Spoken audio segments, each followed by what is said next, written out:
This morning's reading is on the need of a religion of light.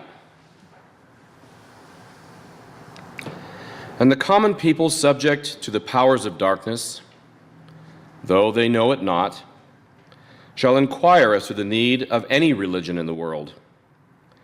For they believe that all religions are alike, the product of superstition, empty theology, and false gods. Men of darkness have made religion such, but the founders of these religions were holy men, inspired of God, for a holy purpose in the world. Degeneration comes to all things that have lost hold of the source, which is light. And men and women fall away from the original teachings, failing to understand the precepts because they reject the light and cannot understand it due to low mentality and lack of spiritual perception. And because the religions of the world are reflections of the men and women who form and sustain them, the popular religions of the world have faded and become shadows of the founders instead of sources of light. People of little reasoning believe that the individual is a free agent, capable of making his or her own decisions as a master of personal destiny. Such notions are without foundation, the infantile product of unlettered minds, ignorant of sacred writings. Men and women are easily led astray by such notions and fall easy victims to the powers of darkness that control them through material institutions. A religion of light comes into the world to teach men and women formulas that are as reliable as chemical formulas or mathematical formulas, but that are superior to both. By proper application of these formulas, men and women alter the world in which they live.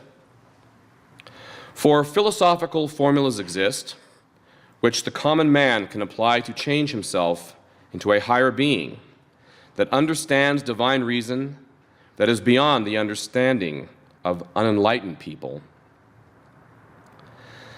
Savage people in the primitive environment of the primeval forests might question that scientific formulas exist, which civilized man uses to mold his surroundings.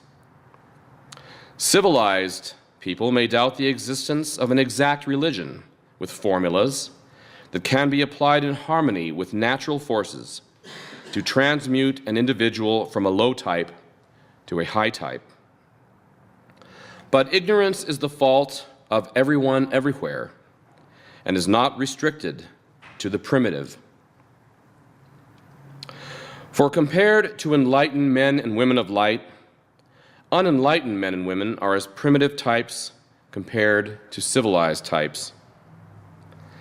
Like all disciplines, a religion of light has its formulas, its laws, its codes, and authorized teachings representative of a workable system to alter man and his world for the good of the cosmos. Religion is the name of the divine science or system by which these ends may be attained. Nothing is attained outside of an organized system which is lasting and self-perpetuating. A religion of light is the ship that safely carries men and women across the great waters of the unknown. Without it, they are helpless creatures adrift on a stormy sea at the mercy of the elements. Above all, a religion of light is the system that people use to journey beyond the limitations of the material world. People say they will not fall ill, but they do. People say they will not suffer, but they do. People say they will not grow old, but they do. They say they will not die, but they do.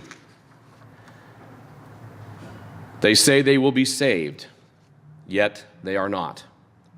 For I say unto you that the willing and believing of men and women is as a soft breeze upon the shores of time, and little is changed by it. Men and women of ignorance and arrogance are pitiful above all things, for they reject the one means by which they may attain the immortality that they desire. And we will now have the blessings.